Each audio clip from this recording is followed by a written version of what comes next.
नमस्कार मित्रमैत्रिणींनो, मराठी सुगरणमध्ये आज आपण पारंपरिक पद्धतीने बेसन लाडू बनवतोय। तर बेसन लाडू दिवाळीमध्ये सर्वांचा आवडता खास पदार्थ आहे।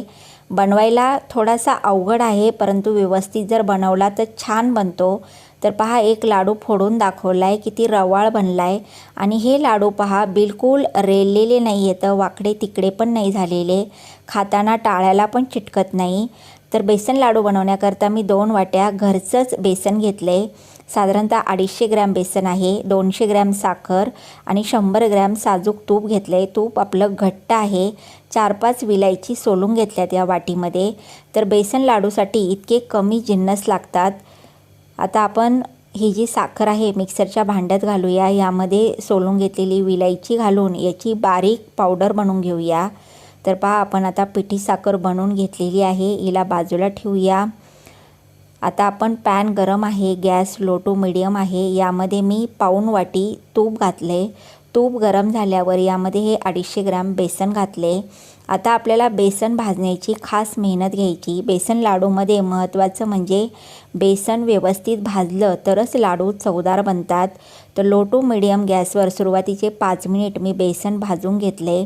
बेसनाच्या पहा, बिलकुल गुठळ्या नाही झालेल्या, हळूहळू बेसनचा रंग बदलायला लागलाय आणि सुगंध पण सुटायला लागलेला आहे। आणखीन एक 5 मिनिट याला असंच भाजत राहूया। आता 10 मिनिट झालेले आहेत। मी आणखीन यामध्ये 1 चमचा तूप घातले। बेसन तुम्हाला कोरडं वाटलं तर तूप ॲड करत चला। आता पहा, एक 10 ते 12 मिनिटानंतर आपलं बेसन थोडं ओलसर झालं आहे, म्हणजेच तूप सोडायला लागले।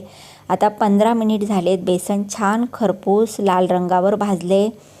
पूर्ण घरभर याचा सुगंध सुटलाय आणि ओलसर पण झालेला आहे।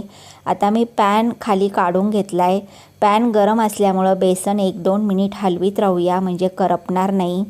आता एक 10 मिनिटांनी बेसन आपलं थंड झाले, परंतु कोमट गरम आहे, हाताला भाजत नाही आहे। तर बेसन कोमट गरम असल्यानंतरच आपल्याला ही साखर यामध्ये घालायची आहे। साखरेचं प्रमाण तुम्ही आवडीनुसार कमी जादा करू शकता। आता मी हातानं व्यवस्थित याला एकजीव करून घेते। तर पहा, आपले लाडूचं जे मिश्रण आहे किती छान बनले। आता एक एक करून याचे लाडू बांधूया। तर बेसन कोमट गरम असताना साखर मिक्स करून घ्या। पूर्ण थंड झाल्यावर मिक्स करू नका, नाही तर मग मिश्रण खूप कोरडं बनतं। तर मी थोडे मध्यम आकाराचे मोठे लाडू बांधले। तर साधारणतः 9 ते 10 लाडू तयार झाले। तुम्ही छोटे बांधले तर जास्त लाडू तयार होतील।